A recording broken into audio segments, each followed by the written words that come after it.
Scenes of jubilation in the newly captured areas of Khartoum. Sudan's army made gains against paramilitary rapid support forces this week. But there's been more fighting in the capital. So what will bring an end to Sudan's conflict and what's the regional fallout? This is Inside Story.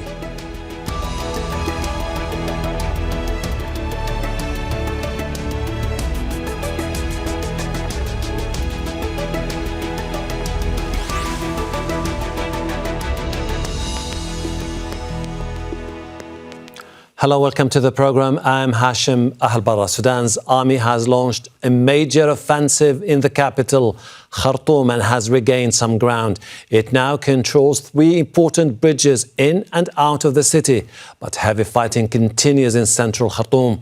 The conflict has created one of the world's biggest humanitarian crises. Sudan's army chief says the paramilitary forces it's been fighting must withdraw before there is peace. But there is lack of will from both sides. And could this renewed fighting be the spark that inflames the region? We'll get to our guests shortly, but first, this report from Sharif.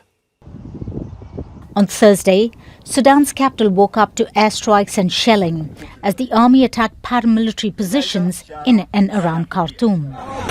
The biggest operation to regain ground it lost in its 17-month conflict with the rapid support forces came as the head of the army, Abdel Fattah al-Burhan, addressed the UN General Assembly in New York. Burhan said peace efforts depended on the RSF laying down its arms. First and foremost, put an end to the hostilities. The militia must withdraw from all the areas they currently occupy and from which people have been displaced. They must lay down their weapons so that people can return to their homes and assistance can be delivered. Sudan plunged into chaos in 2023, 2 years after Burhan took charge in a military takeover.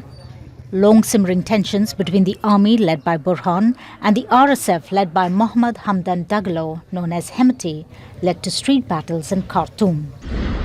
The fighting then spread to other parts of the country. And for months, some of the worst violence has been in the city of El-Fasher, the capital of the western North Darfur state. The UN is urging the Security Council to take measures to protect civilians. If El-Fasher falls, we believe there is a high risk of ethnically targeted violations and abuses, including summary executions and sexual violence by the rapid support forces and allied militia. The conflict has caused a dire humanitarian crisis, with tens of thousands of people already killed and millions displaced. The UN is warning of a widespread famine on a scale not seen anywhere in the world in decades. There's also an outbreak of diseases, including cholera. The European Council President called on regional countries to stop sending arms to Sudan. I ask the question, who are these 2 generals at war without external support? The delivery of weapons must stop. We can stop this conflict if we want to. Now is the time to act and implement the process of reconciliation and peace that is needed. Diplomatic efforts led by the United States and other countries have so far failed to stop the fighting, with the army refusing to attend talks in Switzerland last month. In his UN address, Sudan's army chief accused countries in the region of providing the RSF with financial support, mercenaries and political cover. On the ground, as the violence escalates, so does the suffering of civilians. Sharif, Al Jazeera for Inside Story.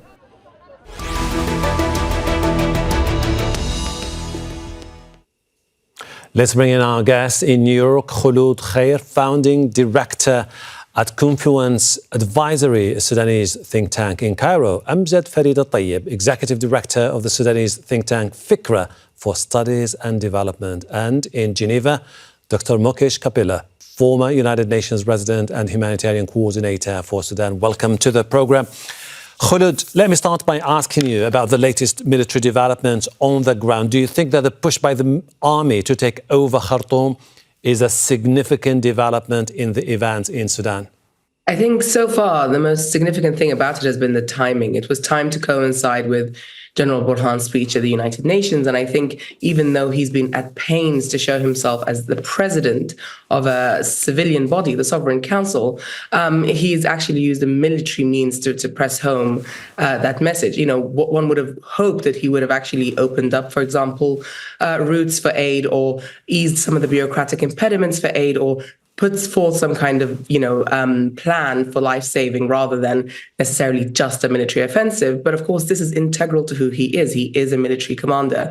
And this is the most significant press into Khartoum, the most significant offensive we have seen from the SAF so far. The question, I think, on many people's minds is that they have seen this before. In February and March, the military did the same, but that was short-lived. Can they turn it around this time? They certainly have been gearing up with a lot of weapons coming in from friendly states.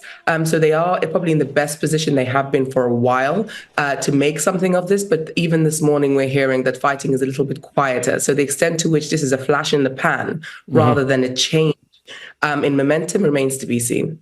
Amgad, do you think that the army has all it takes to dislodge the RSF, which has huge control over massive areas in Sudan?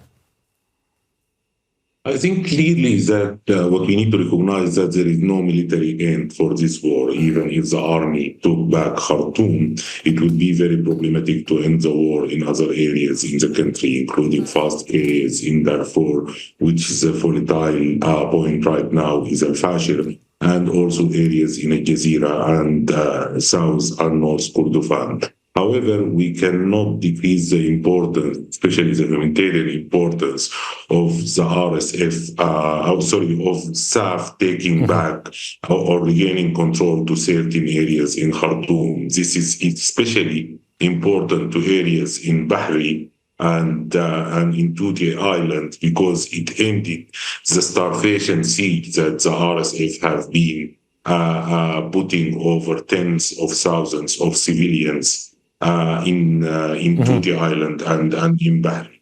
So actually taking back these areas in Khartoum has significant humanitarian aspect. And I think that's why many pro-RSF civilian actors who have justified the needs of the militia in the past have started in the past 2 days to distance themselves from the RSF. And I think maybe our colleague Kholood here did not get the message, but there is humanitarian value, big humanitarian value for SAF regaining control over the bridge that connected the three cities of the Sudanese capital, Khartoum. Since you mentioned the humanitarian aspect of the story, let's take a closer look at the humanitarian situation. The United Nations says more than 18,000 people have been killed since the conflict began last year. It's forced more than 12 million people to flee their homes.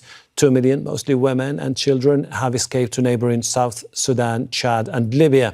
Some 500,000 internally displaced people in the Zamzam camp have been driven into famine conditions. And in Darfur, there have been reports of mass killings and displacement.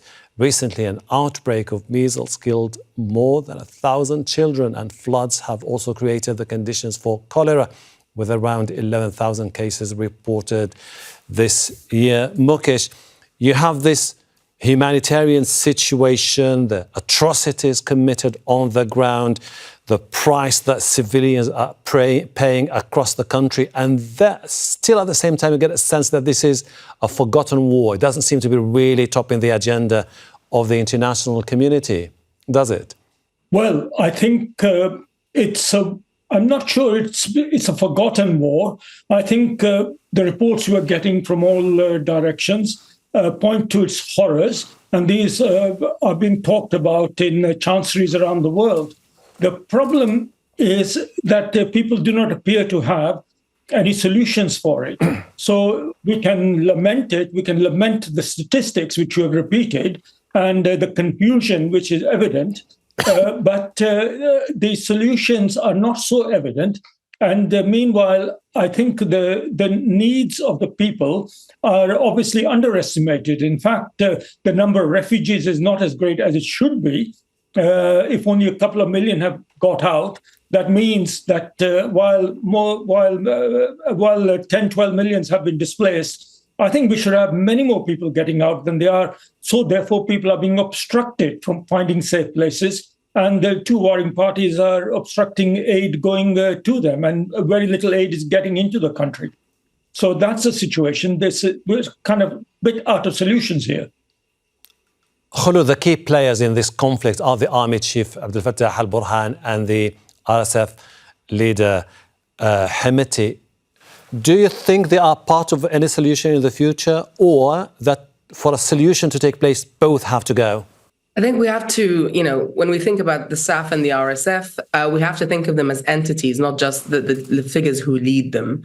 And I think that's often been the mistake of mediations, that they have focused overly on just Hemeti and Burhan. Mm-hmm. But we know that the SAF is a national institution. Even with all the problems that it has, there will need to be an army in Sudan. There will need to be a Sudanese armed forces of some description.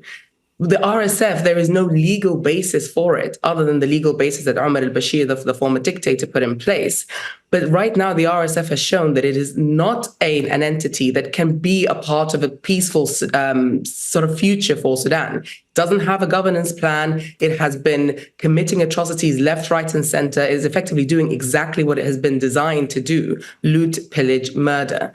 So there's no way for the RSF to have a future. What could it really offer to the Sudanese people in a post-conflict dispensation? When it comes to the military, there are some serious reforms that need to be put in place. And the extent to which the Sudanese armed forces is willing to actually commit to some of these reforms really remains to be seen. But I think that's where the pressure is for the army.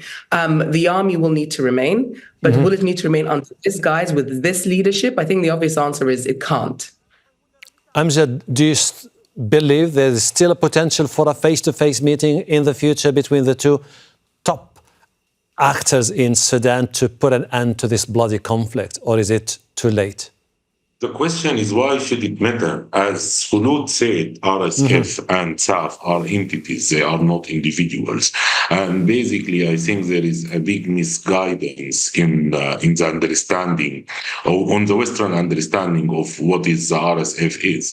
I really question if Hemeti has some sort of political leadership over his troops. The RSF is more of a coalition of different militias that are fighting for looting and lynching and recruiting by the benefits of that. And I think what's more important is to set direct meetings between the leadership of Emirates, of UAE, and the Sudanese state, because this war could not have continued until now without the continuous support of Emirates to the RSF with weapons. And just last week, and during ONGA, and during President Biden meeting with Mohammed bin Zayed, UAE have sent 2 planes with equipment, with very advanced jamming equipment to Niala airport. So they are continuing, and they are telling the world that they are continuing to fuel the war in Sudan, and they are continuing to support RSF unconditionally to end the war in Sudan. I think the mediation have been completely misguided in trying to give the UAE a role in the mediation, particularly in Geneva, which led to SAF not participating on that.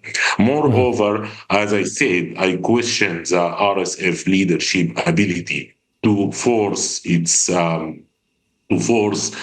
troops to commit to any commitments that were made in Geneva or Jeddah or any. Mukesh, Dr. Mukesh, back in the 90s, you saw firsthand what international inaction can lead to, particularly the massacre in Rwanda. And then in 2004, you started to raise alarm about the genocide in Darfur, and you were shocked that no one seemed to care back then. Do you see a repeat of the same scenario now? Because as long as this war continues, the potential for more and more civilians to be killed across the country goes higher and higher by the day. Oh, absolutely. History is repeating itself. Of that, there is plenty of evidence. The RSF were the direct descendants of the Janjaweed, an invention under al-Bashir, who was indicted by the International Criminal Court. And the army, the Sudanese armed forces, are also the descendants of the original army of al-Bashir that was allied to the precursors of the RSF in committing the first genocide of the millennium. So of that, there is no doubt. And the eyewitness accounts that are coming out of Chad now say that many of the techniques and the experiences of the people who are fleeing across the border are really more or less the same that I saw and witnessed 20 years ago. So without that justice and accountability, I think history is bound to repeat. And that's why also I agree with Kholood that these actors can't really be part of the future because I think they have no legitimacy for that purpose. Having said that, if I can add, while the focus is rightly on the armed forces and on the paramilitary RSF, don't forget that there are also other armed actors. We have the SPLA in the south and in the Nuba Mountains, and a region very familiar to me, and where there is some forms of resistance also going on. And then we have other armed groups also in Darfur battling against the RSF. So it's a very confused picture. And while it's important to emphasize the two main actors, I think the country is more or less fragmented in ways that makes the whole problem and its solutions much more complicated than sometimes we think. Kholood, General Burhan spoke about regional interference. He was referring to strained relations with the United Arab Emirates, but we're talking about a conflict where many key players have been stepping in for geopolitical gains. Now, is it possible to still solve this problem politically without addressing the issue of regional interference?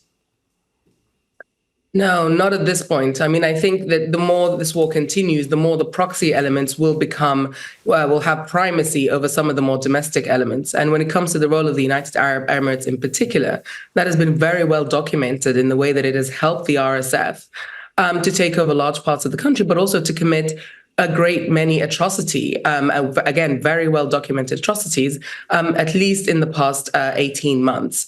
Now, the Sudanese Armed Forces is, of course, also being supported by regional actors. But it says, it tries to justify this by saying that they are the legitimate government. In any case, as far as the Sudanese citizen is concerned, they are now effectively caught between all of these domestic entities that have these large amounts of financial and military support from the region, and the extent to which Sudanese solutions for this conflict can be found, the more the proxy elements come to the fore, will be very, very minimal. So what needs to happen right now is the international community needs to very quickly make sure that it really works together to curtail the influence of foreign actors, in particular the United Arab Emirates. Now, a lot of people in Sudan were watching the hug between Emirati President Mohammed bin Zayed and US President Biden on Monday, and thinking to what extent the US can now be a neutral arbiter when it comes to peace in Sudan. And so, all these countries need to be very careful of the ways in which they engage these countries. They have to be engaged because they are part of the problem, but how they are engaged, at what point, and under which circumstances and which pressure and leverage is key to this conversation. Amgad, those who took to the streets celebrating the downfall of Omar al-Bashir, hoping for a fresh start in Sudan, a vibrant democracy. Now when they're looking at their country dragged into the most terrible, devastating war led by two gentlemen, an army general who doesn't seem to be keen on genuine political reforms, and a warlord who is adamant on the need to control most of Sudan. Where does it leave the millions of the Sudanese we're not talking about? They did not, Hashem, take the street to celebrate the fall of Bashir. They took the street to make Bashir fall.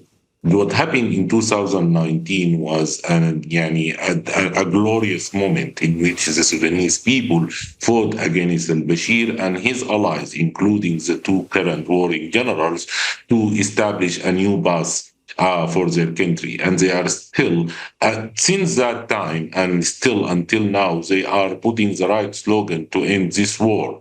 army to the barracks and the militia should disband. And this is still the only right solution. And the only solution, actually, for this war. The army need to be reformed in a way that keeps it within its constitutional and legal duties inside the barracks. And the RSF needs to be completely disbanded. Both of them right now, they are fighting because they are serving interests other than the interests of the Sudanese people. SAF have an accumulated unvested historical interest for the political leadership of the army, and RSF is basically a proxy militia of fascist nature that was serving al-Bashir during his time and now serving Mohammed bin Zayed for land grabbing and land banking and other interests inside Sudan. The problem of the mediators that they are telling the Sudanese people, it's either you accept the colonization of your country by UAE, and for that we will help you to end the war, or we will leave the RSF and SAF to kill you all. And that's completely not acceptable. I have to point to one important thing that I think Mukesh referred to, the situation in al-Fashim. We are looking at a looming genocide with the UAE hands all over it and the American arms that are sent to the UAE as end user being used on it. This genocide, we are talking about 200 to 300,000 of Zaghawa and 4 people that we witnessed them being killed before in 2003 and 2004 and 2005. We are looking to this happening again while we are talking about Khartoum. The army is tackling Khartoum. The international community need to tackle UAE to put pressure on its proxy militia to stop the killing in al-Fashir. Dr. Mukesh, the battle of al-Fashir, when and if it happens, is definitely going to be a decisive moment in the conflict because it remains the only one of 5 state capitals in the vast Darfur region, not yet in RSF hands. The international community has been very concerned in the past. Human rights organizations blaming the RSF for committing atrocities against particularly the Masalit tribe. You've said in the past that the time you spent in Darfur shaped your perception to life reality, particularly amidst genocide. And you decided that from that moment onwards, you will do whatever it takes to tell the world, don't let that happen once again. And it's happening in different forms and in different shapes. But then again, Dr. Mukesh, why do you think the international community does not really seem to be willing to be hands-on when it comes to this particular issue? Well, I mean, when I look back to the Darfur genocide of 20 years ago, and I compare the situation now, today is far worse. The Al-Fashir that I knew was not a very big town, a fairly rural place. The Al-Fashir you see now is actually a modern city, or with the big buildings and such like. The ways of committing warfare and genocides are much more advanced nowadays than they were 20 years ago, because the means of making war are that much more sophisticated. The population at risk is much greater, but populations have expanded. And the external agents who are involved, which have been mentioned, have also got much stronger capabilities than they had in those days. So when we compare the present with the past, I think it's very important to say that it is not a repetition of the past. It's far worse. What that also means, and this is my point, that the means for stopping all this is also much more difficult. Whereas in my time, I could get a Security Council resolution, I could get African peacekeeping troops on the ground and International Criminal Court referrals and so on, and that happened remarkably quickly. Today, this is not happening, and it's unlikely to happen very fast because today's conflicts are that much more tougher, and atrocities are the norm, not unfortunate outcomes. I'm not sure there are any solutions to this, apart from external intervention in a massive way, which, of course, no one thinks is going to happen. And so I think let's not fool ourselves with some false hopes that somehow we're going to find some easy solutions to the current problems. I have other angles to cover with you, so I appreciate if you can give me some short answers. Kholood, when Burhan says that the RSF are an occupying force, there's no peace with them unless they pull out from the areas they control, is he hinting that from now onwards it's going to be a military option, 100%? I mean, I think he's always thought that getting rid of the RSF was through a military option. We haven't seen through the past 18 months any movement, really, any change from that position. But similarly, we haven't seen anything from the RSF to indicate that they are seeking anything other than a military resolution themselves. So where does this place a Sudanese civilian? And I think, in no place in the country do we see that more than Al-Fashir, where it really doesn't matter at this point who, who gets how many inches in which direction. The issue is if Al-Fashir falls, we know that genocidal atrocities are going to happen. We have seen this 20 years ago. We saw this last year in Algeria, and we know that this is where we're headed. Amgad, if the RSF hold ground, fighting will flare up. 2.1 million people left their neighboring countries, Chad, Egypt, South Sudan, Libya, Uganda, and Ethiopia. And the potential for that number to increase is likely than ever before. Are we bracing for another wave of a humanitarian disaster in Sudan? We are on the eye of the biggest humanitarian crisis in the world. It's just because of the racism of the international humanitarian aid system and the lack of interest, and also the political impunity given to the UAE as a direct stakeholder in the making of this. World are ignoring it. World is ignoring the crisis, is ignoring the biggest displacement crisis, the biggest humanitarian crisis, the biggest famine in the last 100 years, because they cannot set a direct blame on the UAE for causing this. And this needs to stop. We need to stop the narrative of dealing with the RSF as a natural actor, as a UAE, as a force of peace, for peace in the region. Dr. Mukesh, ICC, the United Nations Humanitarian Council, been very critical of the army and also of the RSF. However, the government rejected a United Nations rights report calling for an arms embargo and expanded ICC jurisdiction. What was your take on this decision by the government? I think it just shows that the government, or what you call the government, is not committed. They think there is going to be a military solution in all this. And meanwhile, we've talked about how the security situation is broken, or the world political situation is broken, but we're not doing enough on the humanitarian side. Look at the condition of the refugees that are sitting in the deserts in Chad, or the way the Egyptian authorities are treating the refugees who are lucky enough to get out from Sudan into Egypt. Therefore, if you look at even the humanitarian side, the UN humanitarian system, is not doing enough. Not just humanitarian, not just the UN system, but the international humanitarian system. So we don't have political solutions yet. Let's be honest about it. But I do not think we are doing enough to save the people we can save, either inside the country or outside the country.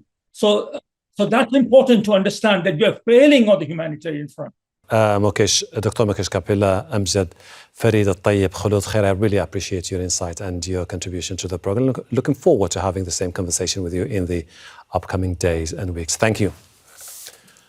And thank you too for watching. You can see the program again anytime by visiting our website, aljazeera.com. For further discussion, go to our Facebook page. That's facebook.com/AJ Inside Story. You can also join the conversation on X. Our handle is @AJ Inside Story. From me, Hashem, Ahelbarra, and the entire team here in Doha.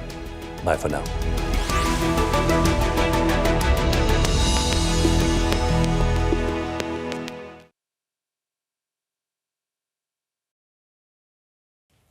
Make sure to subscribe to our channel to get the latest news from Al Jazeera.